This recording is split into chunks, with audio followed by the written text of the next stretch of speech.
The Galactic Council had debated for 300 years about what to do with the creature known as the Void Serpent. It was the last of its kind, a dragon that had existed since before most spacefaring civilizations had discovered fire.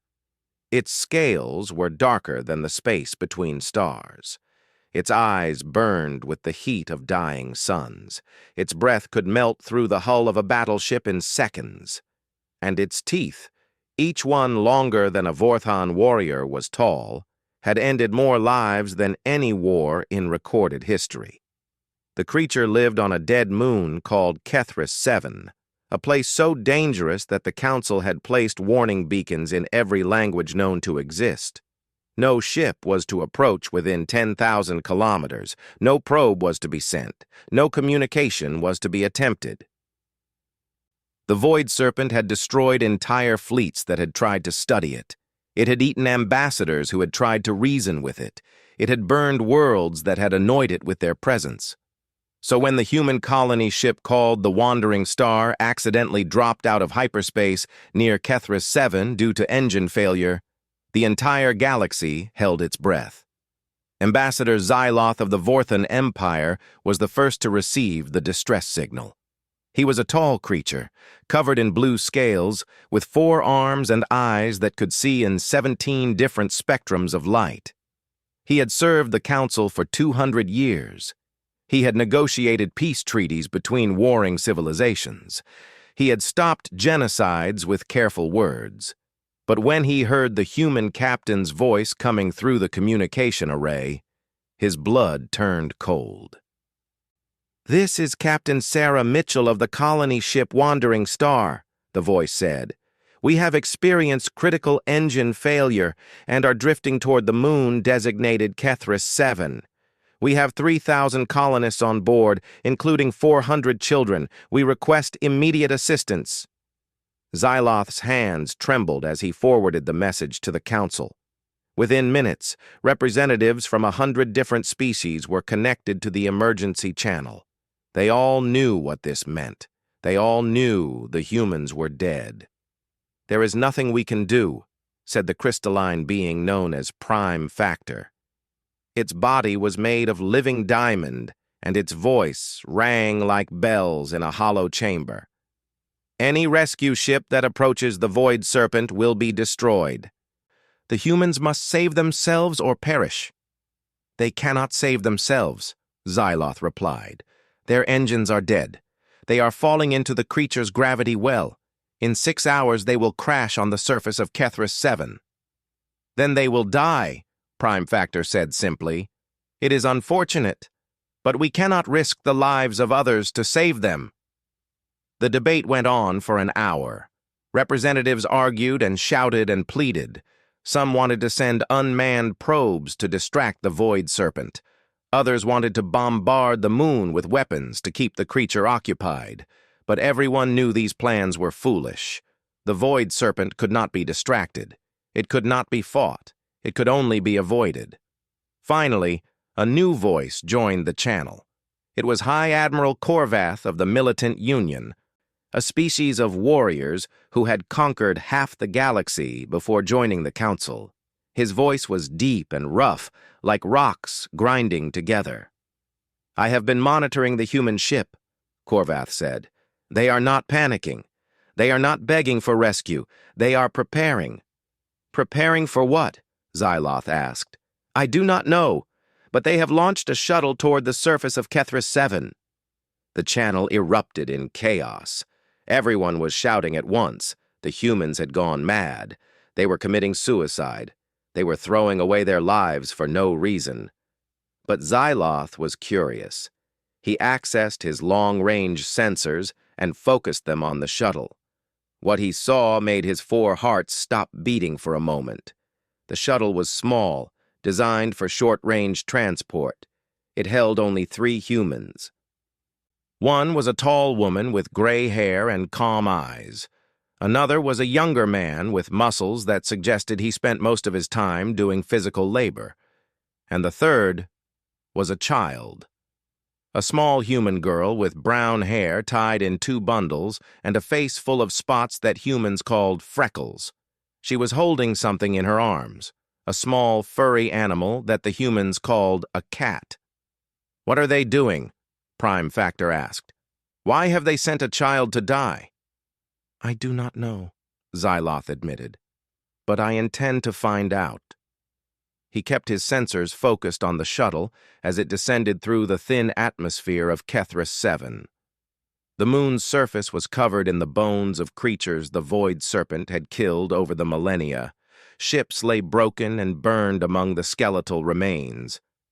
The wreckage of civilizations stretched to the horizon in every direction, and in the center of it all, curled around a mountain of treasure it had collected from its victims, lay the Void Serpent itself. The creature was enormous. From nose to tail, it measured nearly 3 kilometers. Its wings, folded against its body, could block out the light of a sun when spread. Its scales absorbed all light, making it appear as a hole in reality, a tear in the fabric of space itself. And when its eyes opened, responding to the approaching shuttle, they burned with an intelligence that was ancient and terrible. The Void Serpent had been killing for 10 million years. It had eaten gods and demons and everything in between. It feared nothing. It respected nothing. It simply consumed. It opened its mouth and prepared to release its breath of atomic fire.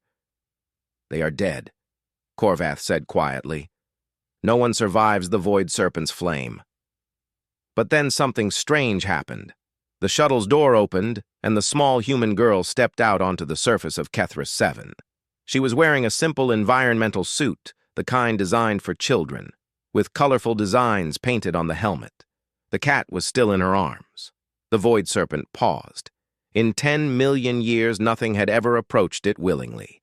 Nothing had ever walked toward it without weapons drawn or shields raised. Nothing had ever shown so little fear. The girl began to walk. She stepped over bones that were older than her species. She walked past the wreckage of ships that had carried warriors brave enough to challenge the dragon. She climbed over piles of treasure that represented the wealth of dead civilizations, and she walked directly toward the Void Serpent's massive head. The creature watched her approach with eyes that had seen the birth and death of stars. It did not understand what it was seeing. This tiny creature, so small it could barely be seen among the debris, was walking toward it with no weapons, no defenses, nothing but a furry animal in its arms. The Void Serpent had killed trillions of beings. It had destroyed species that had lasted for millions of years. It had burned worlds and shattered moons and drank the energy of dying stars. But it had never encountered anything like this. The human girl reached the base of the dragon's massive head. She looked up at eyes that were each larger than her entire body. She stared at teeth that could crush her without effort. She stood before a creature that had been the terror of the galaxy since before her species had learned to walk upright. And she smiled. "Hello," she said. Her voice was small, but the microphone in her suit broadcast it clearly. "My name is Emily. What is your name?" The Void Serpent did not respond. It did not know how to respond. Nothing had ever asked its name before. "This is my cat," Emily continued, holding up the furry animal. "Her name is Whiskers. She is very soft. Do you want to pet her?" The creature's massive head lowered slightly. Its eyes, burning with the heat of nuclear fire, focused on the tiny human and her even tinier cat. It inhaled, its breath capable of melting mountains, and it paused. There was something in this small creature's eyes. Something that the Void Serpent had not seen in 10 million years. It took the dragon a moment to recognize it, because it had been so long since anyone had looked at it this way. The human child was not afraid. But more than that, she was looking at the Void Serpent with something that approached affection. She was looking at it the way she looked at her cat. She was looking at it like it was something wonderful rather than something terrible.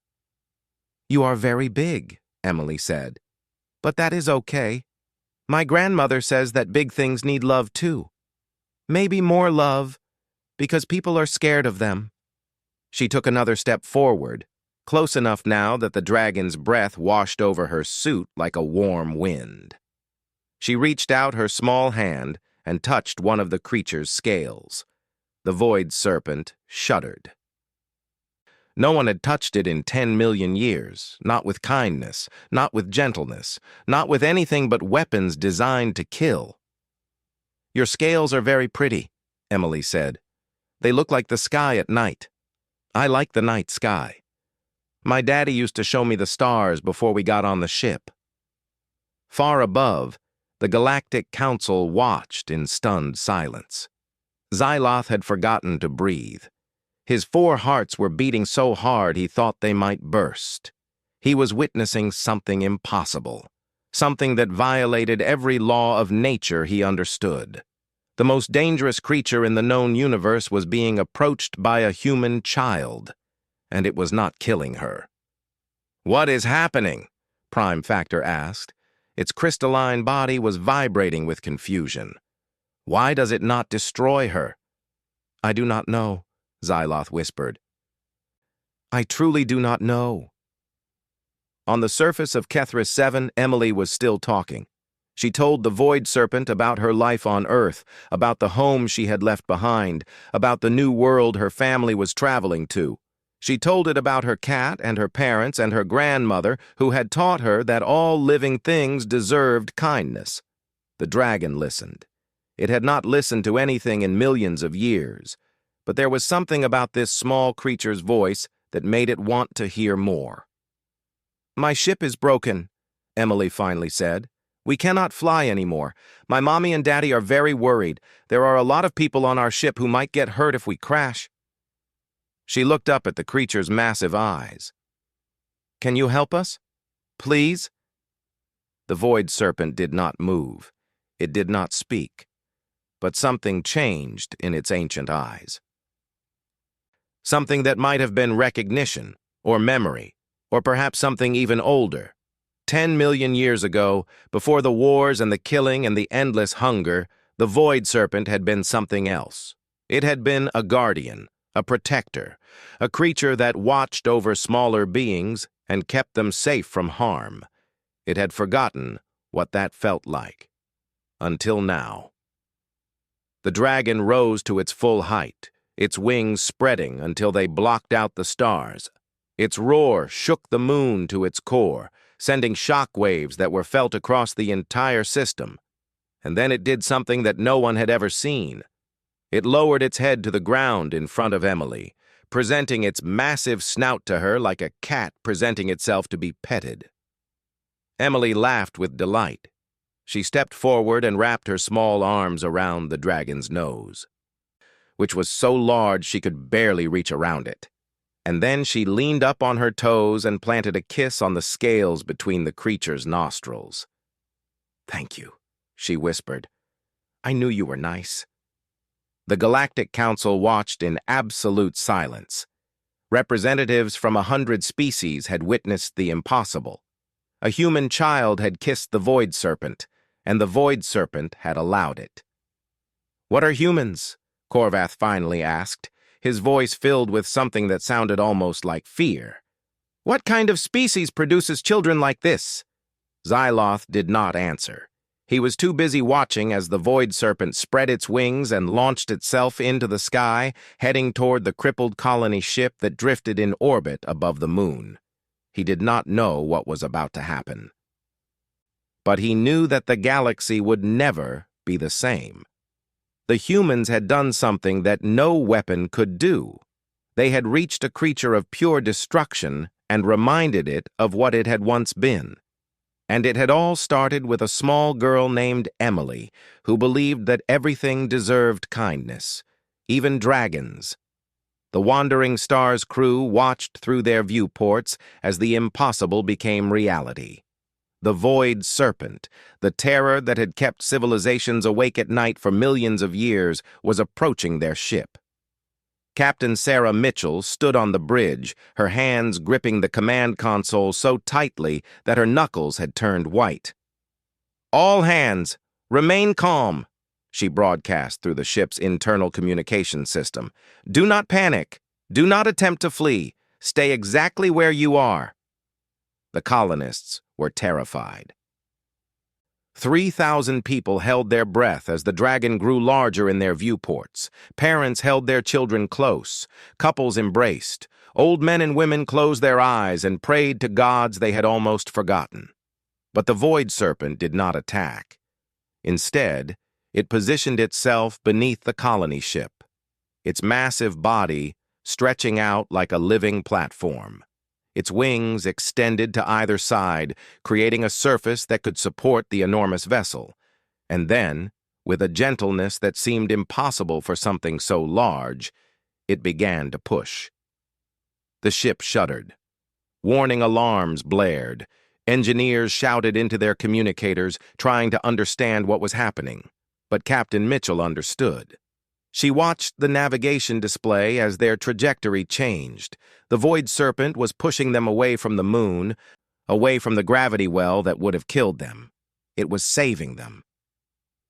"Grandmother," Emily's voice came through the communication channel. "The dragon is helping. I told you it would." The older woman who had accompanied Emily to the surface laughed. It was a sound full of joy and relief and wonder. "Yes, sweetheart," she said. "You told me. I should have believed you." The void serpent pushed the wandering star for 3 hours. It guided the colony ship past the warning beacons, past the danger zone, past the gravitational influence of Kethris 7. It brought them to a stable orbit around a nearby planet, a world with breathable atmosphere and abundant resources. A world where the colonists could survive. And then, its work done, the dragon turned and looked back at the small shuttle that still sat on the surface of its moon. It could see Emily through the transparent canopy, waving at it with both hands. The void serpent did something it had not done in 10 million years. It dipped its head in what could only be described as a bow.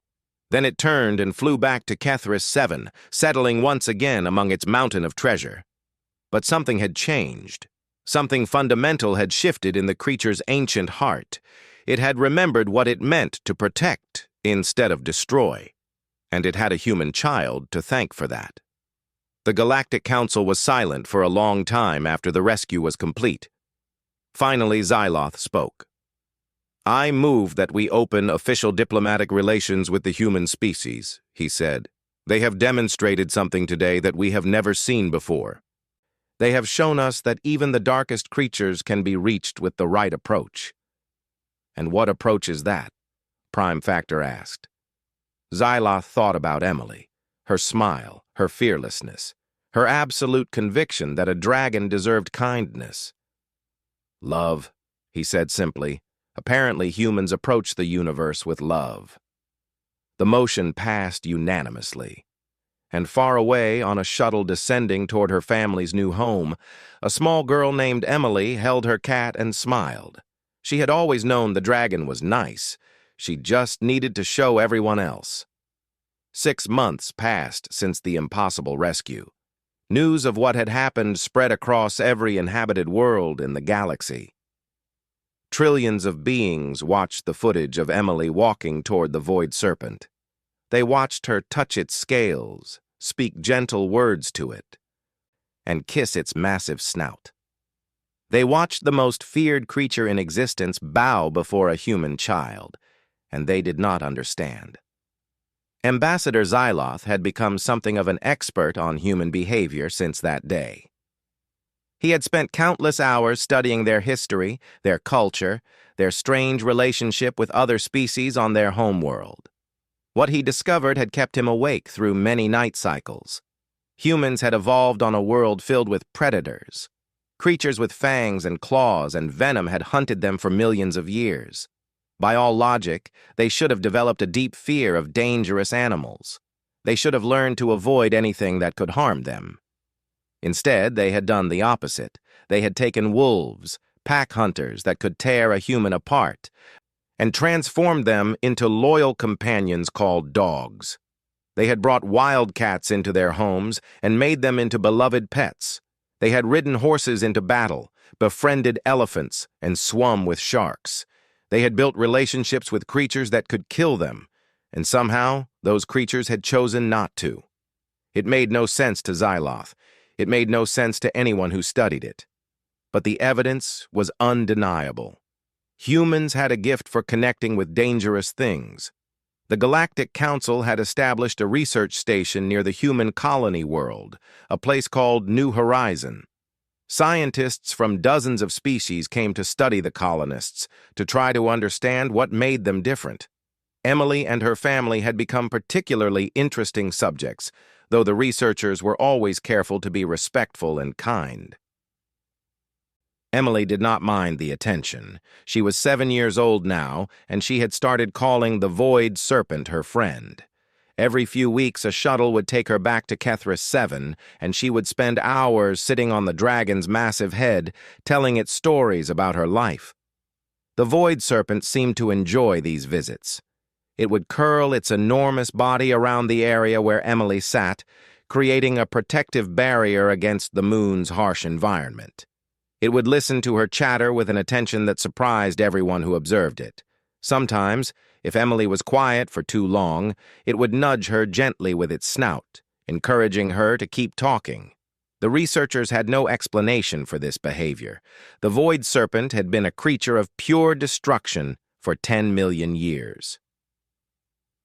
It had shown no sign of intelligence beyond the cunning needed to hunt and kill, but now it was acting almost like a pet, responding to a child's voice with something that looked very much like affection. "The creature has changed," Dr. Yethril said during one of the council's briefings. She was a Vorthon biologist, one of the foremost experts on xenofauna in the galaxy. "Its brain chemistry is completely different from our historical scans. The areas associated with aggression have become dormant. The areas associated with social bonding have become extremely active." "Are you saying the human child has domesticated the Void Serpent?" High Admiral Korvath asked. His voice was skeptical, but there was a note of unease beneath it. "I am saying that Emily Mitchell has somehow formed a genuine emotional connection with a creature that was previously believed to be incapable of such connections," Dr. Yethril replied. "I cannot explain how. I can only report what I observe." The council debated for hours about what this meant for galactic security. The Void Serpent had been a constant threat for millions of years. Entire civilizations had risen and fallen while the creature continued its reign of terror. Now it was behaving like a trained animal, responding to the commands of a 7-year-old girl. Some representatives saw this as an opportunity. If the Void Serpent could be controlled, it could be used as a weapon.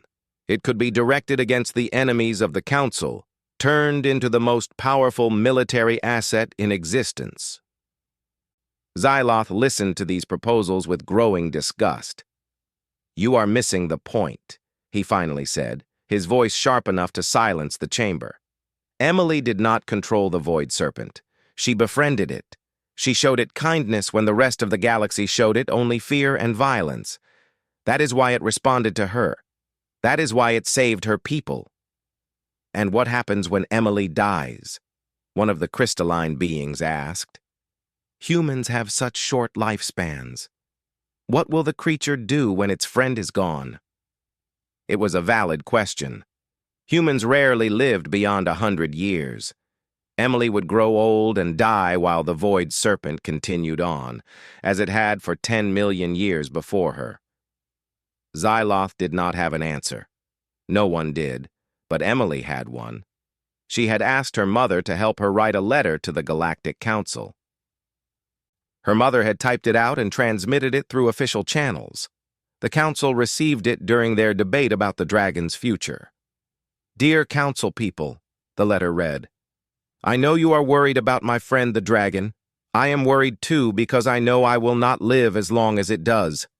But I have a plan. I am going to teach other children how to be friends with it too. That way, even when I am gone, someone will always visit the dragon and make sure it is not lonely. I think the dragon was sad for a very long time before I met it. I do not want it to be sad again. Please do not try to use it as a weapon. It does not want to hurt anyone anymore. It just wants to have friends. Thank you for reading my letter. Your friend Emily Mitchell, age 7. The council chamber was silent for a long time after the letter was read. Finally, Prime Factor spoke. I move that we accept the human child's proposal. We will establish a program for young beings of all species to learn her methods. We will ensure that the Void Serpent always has friends. The motion passed without opposition. 3 months later, the first class of what became known as the Dragon Ambassador Program arrived on New Horizon. There were 20 children from 12 different species. Some were tall and covered in scales. Others were small and furry. A few were made of crystal or energy or substances that defied easy classification. All of them were nervous. They had seen the footage of Emily kissing the dragon, but that did not make them any less afraid. The Void Serpent was still the most dangerous creature in the galaxy. Its reputation was built on millions of years of destruction. Emily met them at the landing pad, whiskers curled in her arms as always. She smiled at the group of nervous children and waved. Hello, she said. My name is Emily. I am going to teach you how to be friends with the dragon. A young Vorthan raised one of his 4 hands. His name was Kethros, and he was the son of Ambassador Xyloth. He had volunteered for the program because his father had told him stories about the human girl who had done the impossible. Is it true that you are not afraid of it? Kethros asked. Everyone says the Void Serpent is the most terrifying thing in existence. How can you not be afraid? Emily thought about this question for a moment. She always took questions seriously, even when they came from other children. I was a little scared the first time, she admitted, but then I looked at its eyes. They were so sad. I have seen that look before in animals at shelters who have been alone for too long.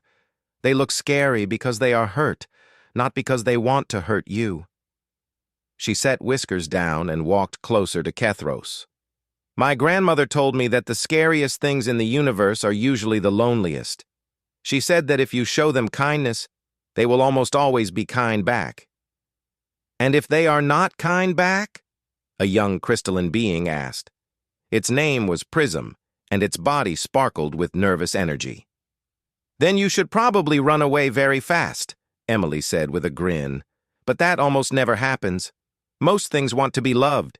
They just do not know how to ask for it. The training program lasted several weeks. Emily taught the children how to approach large creatures without triggering their defensive instincts. She taught them how to speak in calm, steady tones. She taught them how to read body language, how to recognize signs of stress or discomfort, how to build trust slowly over time. But most importantly, she taught them how to see the universe differently.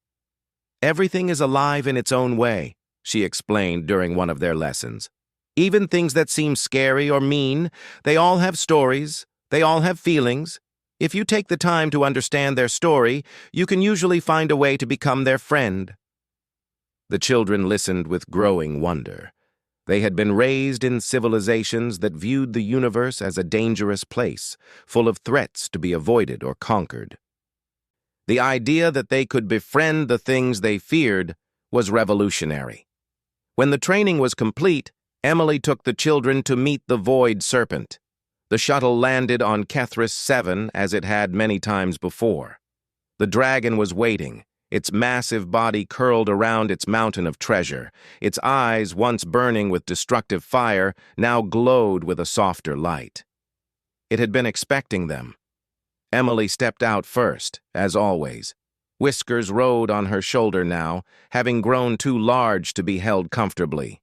The cat showed no fear of the dragon. It never had.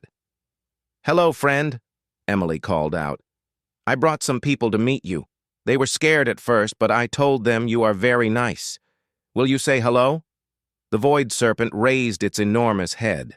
Its eyes moved over the group of nervous children standing behind Emily.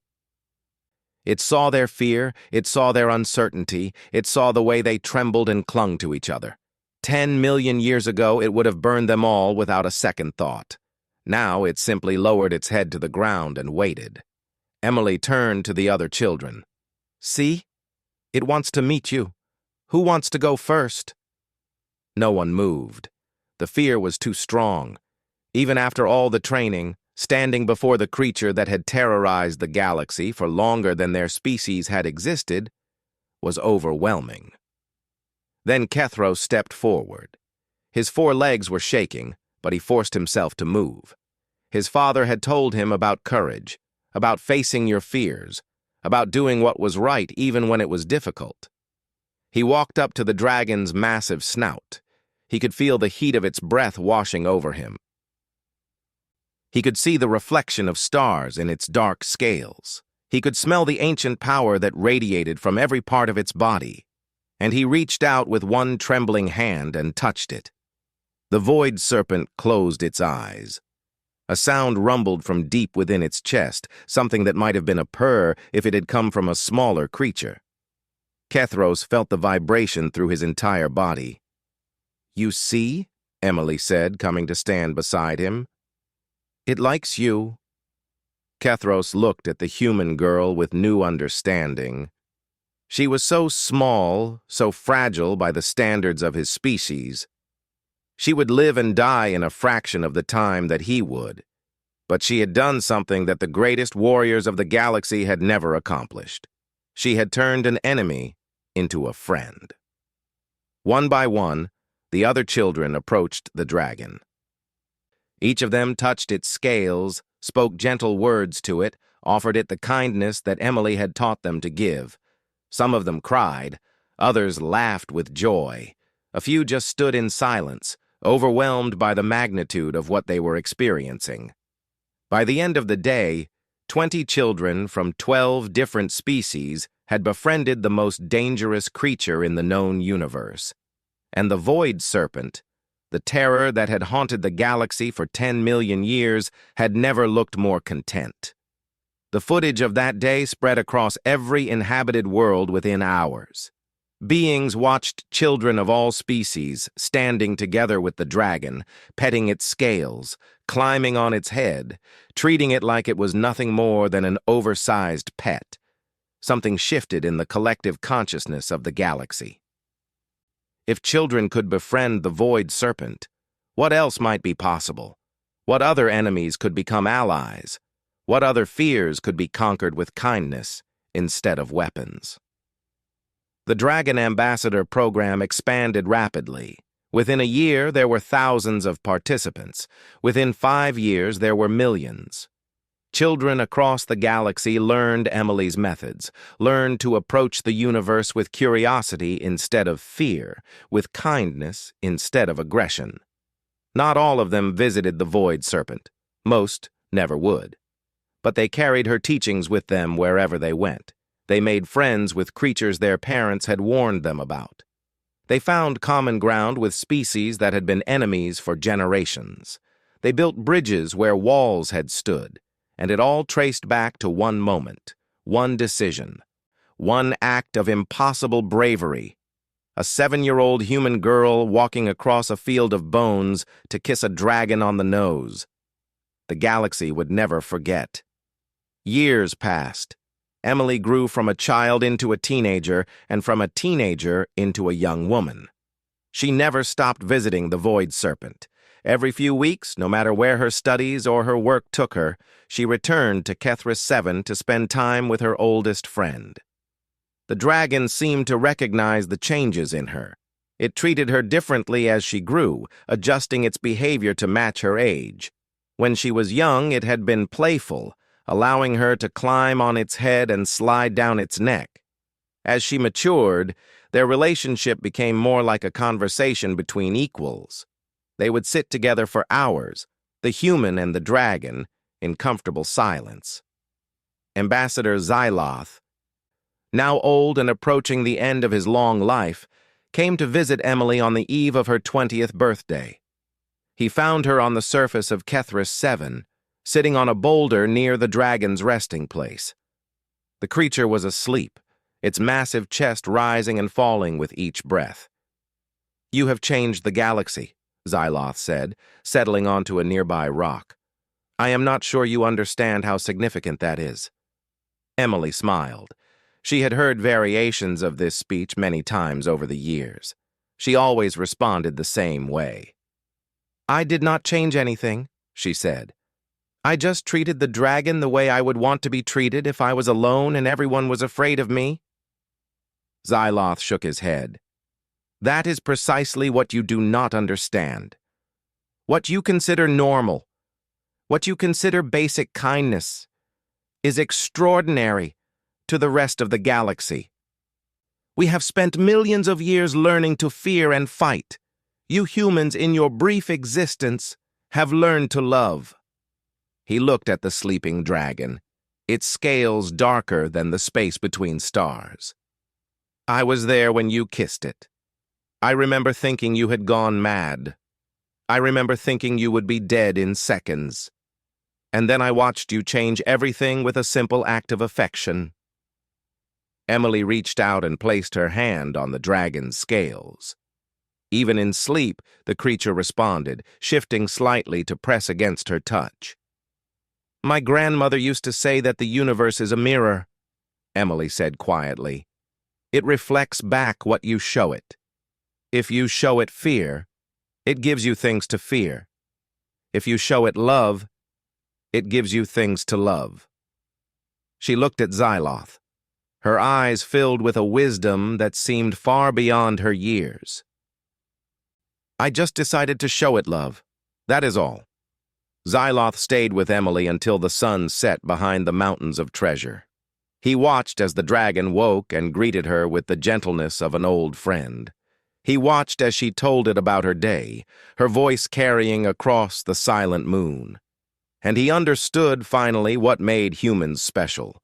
It was not their strength or their intelligence or their technology. It was their capacity for connection, their willingness to reach out to anything, no matter how dangerous, and offer their hearts. The galaxy had met many species over the millennia. Some had been conquerors, others had been scholars or artists or builders. But the humans were something new, something unprecedented.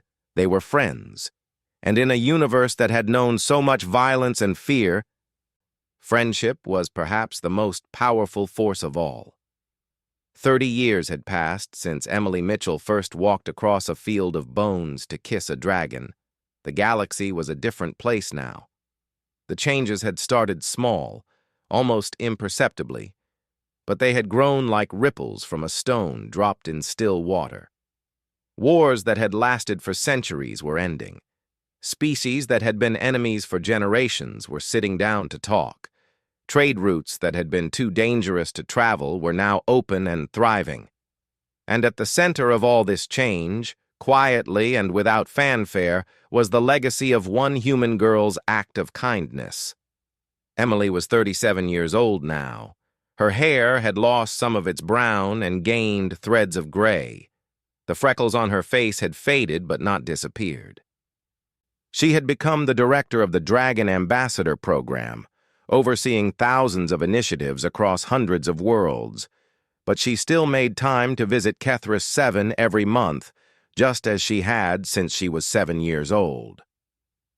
The Void Serpent was waiting for her when her shuttle touched down. It always seemed to know when she was coming. Some of the scientists believed it could sense her ship's approach from thousands of kilometers away. Others thought it simply remembered her schedule. No one really knew how the dragon's mind worked, even after 3 decades of study. Emily stepped out onto the familiar surface of the moon. Whiskers had died years ago, peacefully in his sleep at the age of 19. She had buried him here, on Kethris 7, in a small garden she had planted near the dragon's resting place. Flowers from Earth grew there now, maintained by an automated system that Emily had designed herself. "Hello, old friend," she said, walking toward the dragon's massive head. "I have some news to share with you." The Void Serpent lowered its head to the ground, its eyes following her movement. Those eyes had changed over the years. They still burned with ancient power, but there was warmth in them now. Affection. Something that might have been love, if dragons were capable of such things.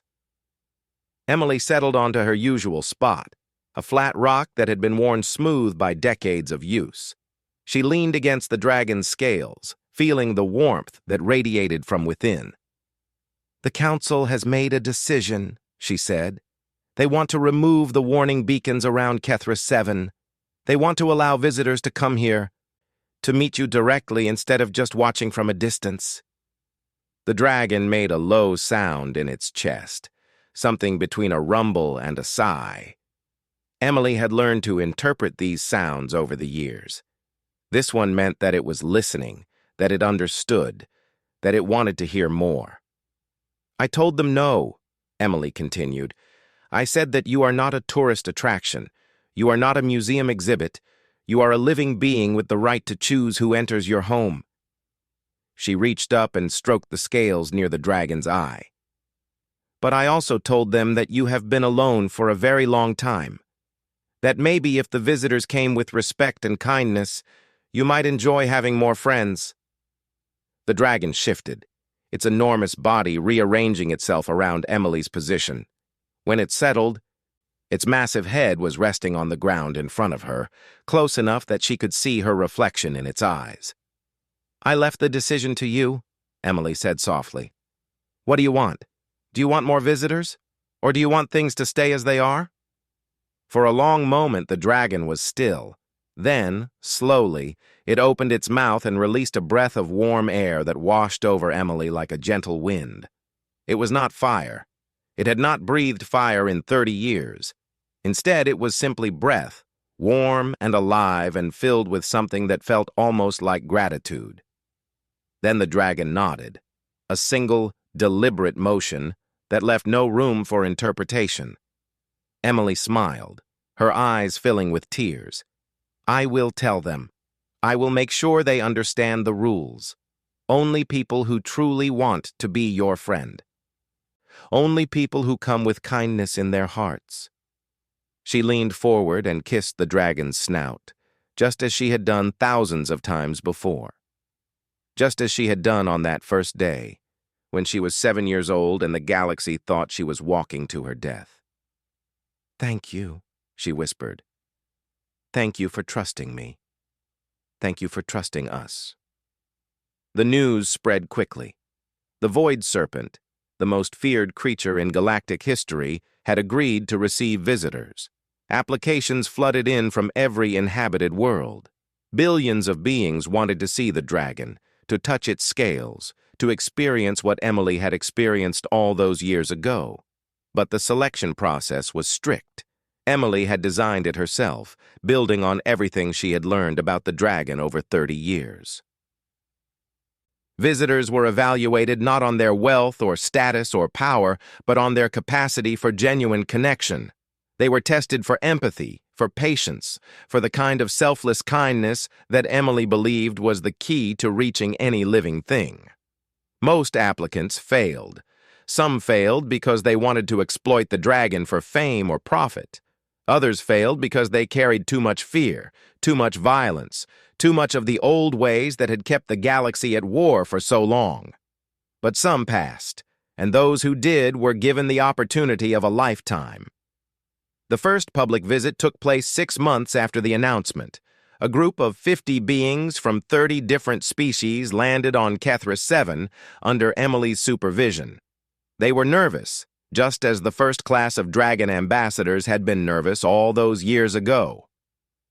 But they had been trained well. They knew what to expect. The Void Serpent was waiting for them. Emily led the group across the surface of the moon, walking past the bones and the wreckage that still covered the landscape. She had never tried to clean it up. It served as a reminder of what the dragon had been, and of how much it had changed. "Remember what you learned," she said as they approached. "Move slowly, speak softly, approach with an open heart. The dragon can sense your intentions. If you come with kindness, it will respond with kindness." The visitors spread out around the dragon's massive form. Some were trembling, others were crying. A few were laughing with disbelief. They were standing before a creature that had existed for 10 million years, a being that had witnessed the birth and death of civilizations. And it was allowing them to touch it. One by one, they approached. They touched the dragon's scales. They whispered words of greeting and gratitude. They offered it the kindness that Emily had taught them to give. And the dragon accepted them all. Watching from a distance, Emily felt a swell of emotion that she could not quite name. Pride, certainly. Joy. Perhaps a little sadness, knowing that her time with the dragon would eventually end, that she would grow old and die while it continued on. But mostly, she felt hope. This was what she had always dreamed of. Not fame or recognition or any of the honors that the galaxy had heaped upon her over the years. Just this, beings of all species, standing together in the presence of something ancient and powerful, connected by their shared capacity for love. If this was possible, anything was possible. The visits became regular events. Every month, a new group of visitors would arrive on Kethris 7. The dragon welcomed them all, its behavior becoming more social as the years passed. It seemed to enjoy the company, the attention, the constant stream of beings who came to offer it friendship. And the galaxy continued to change. Species that had feared the void serpent for millions of years were now sending their children to meet it. Diplomatic disputes that had seemed unsolvable were being resolved through the methods Emily had taught. The Dragon Ambassador program had evolved into something much larger, a movement that touched every corner of civilized space. They called it the Emily Protocol, a set of principles for approaching conflict with empathy instead of aggression, with curiosity instead of fear, with love instead of hatred. It was taught in schools across thousands of worlds. It was studied by diplomats and warriors and leaders of all kinds. And at its core was the simple truth that Emily had discovered at age 7, that even the most terrifying things in the universe might just be lonely, and that kindness was almost always the answer. Emily grew old. Her hair turned white. Her body became frail. But she never stopped visiting the dragon. Even when she could no longer walk on her own, her family would carry her down to the surface of Kethris 7, and she would sit beside her oldest friend and talk about the old days. The dragon seemed to understand what was happening. As Emily grew weaker, its behavior changed. It became more protective, curling its body around her whenever she visited, shielding her from the cold of space. It seemed to be saying, in its own way, that it wanted to protect her as long as it could. On the day that Emily knew would be her last visit, she asked her grandson to bring her to the dragon one final time. His name was Marcus, and he had been trained in the Emily Protocol since birth. He was 30 years old now, the same age Emily had been when she became director of the Dragon Ambassador program. They landed on Kethris 7 as the sun was setting behind the mountains of treasure. The dragon was waiting, its eyes fixed on the shuttle with an intensity that Marcus had never seen before. Emily was too weak to walk. Marcus carried her in his arms, his steps slow and careful as he crossed the familiar landscape. The dragon watched their approach, its massive head lowered to the ground. "Put me down here," Emily said when they reached the base of the dragon's snout. "I want to say goodbye." Marcus did as she asked, settling her gently on the warm rock where she had sat so many times before. The dragon's eye was directly in front of her, close enough to touch, burning with an emotion that seemed impossible for such an ancient creature. "Hello, friend," Emily said, her voice barely above a whisper. "I think this is the last time." The dragon made a sound that Marcus had never heard before. It was low and mournful, a cry of grief that shook the ground beneath their feet. The creature understood. It knew what was happening. Emily reached out with a trembling hand and placed it on the dragon's scales. "I want you to know that meeting you was the best thing that ever happened to me.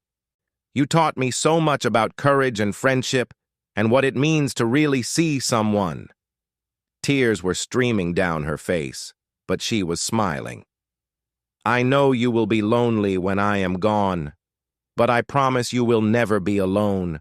Marcus will visit you, and his children will visit you, and their children will visit you. For as long as humans exist, we will be your friends. The dragon pressed its snout against her palm, a gesture of affection that it had made thousands of times over the decades. But this time there was something different in it. Something final. Emily closed her eyes and leaned forward. With the last of her strength, she pressed her lips against the dragon's scales, in the same spot where she had kissed it 63 years ago. Goodbye, my friend, she whispered. Thank you for everything. She died there, on Kethris 7, in the shadow of the dragon that had changed her life and the galaxy with it. She died with a smile on her face and her hand pressed against the scales of her oldest friend. The void serpent raised its head and let out a roar that was heard across the entire system. It was not a roar of anger or destruction. It was a roar of grief, of mourning, of loss. The most powerful creature in the galaxy was crying out for the small human girl who had taught it how to love. Marcus knelt beside his grandmother's body, tears streaming down his face. He had known this day would come, but nothing could have prepared him for the reality of it. The dragon lowered its head again, its eye meeting Marcus's gaze. In that ancient eye, Marcus saw something he had not expected. A question, a request. I will, Marcus said, understanding without needing to be told. I will visit you every month just like she did. I will bring my children to meet you. We will never forget her, and we will never forget you. The dragon made a soft sound, something that might have been gratitude or acceptance or both. Then it curled its massive body around the place where Emily lay, creating a protective barrier against the universe that had both feared and loved her. They buried Emily on Kethris 7, in the garden beside Whiskers. Billions of beings watched the funeral, broadcast live across every inhabited world. Leaders and warriors and ordinary people wept together as they said goodbye to the woman who had changed everything. And at the center of it all, silent and still, the void serpent stood guard over its friend's final resting place. The galaxy mourned Emily Mitchell. But it also celebrated her. Schools were named after her. Statues were erected in her honor. The Emily Protocol became the foundation of diplomatic training across civilized space. Her name became synonymous with courage, with kindness, with the belief that even the darkest things could be reached with love. But the most significant tribute was the simplest one. Every month, without fail, Marcus visited Kethris 7. He sat on the same rock where his grandmother had sat. He talked to the dragon about his life, about the galaxy, about the legacy that Emily had left behind, and the dragon listened, just as it had listened to Emily, for 63 years. When Marcus grew old, his daughter took over the visits. When she grew old, her son continued the tradition. Generation after generation, the Mitchell family kept their promise. The void serpent was never alone, and sometimes, if the visitors were very quiet and very patient, they could hear the dragon making a soft sound as it looked toward Emily's grave. It was a sound that the galaxy's greatest experts could not explain. Some said it was just the wind moving through the creature's massive lungs. But those who knew the story, who understood what Emily had done and what she had meant to the dragon, knew the truth. It was the sound of the most powerful creature in the galaxy saying, "Thank you. Thank you for seeing me. Thank you for loving me. Thank you for teaching me that even dragons can have friends." 1,000 years later, long after the Mitchell family had spread across the galaxy, new visitors still came to Kethris 7. They came to see the dragon that had been tamed by love. They came to see the garden where a human girl and her cat were buried side by side. They came to understand how one small act of kindness had changed everything. And always, without exception, they left with the same understanding in their hearts, that the universe is not made of stars and planets and empty space. It is made of connections. It is made of kindness. It is made of love. And it all started with a small girl named Emily, who looked at a dragon and saw a friend. The galaxy would remember her forever.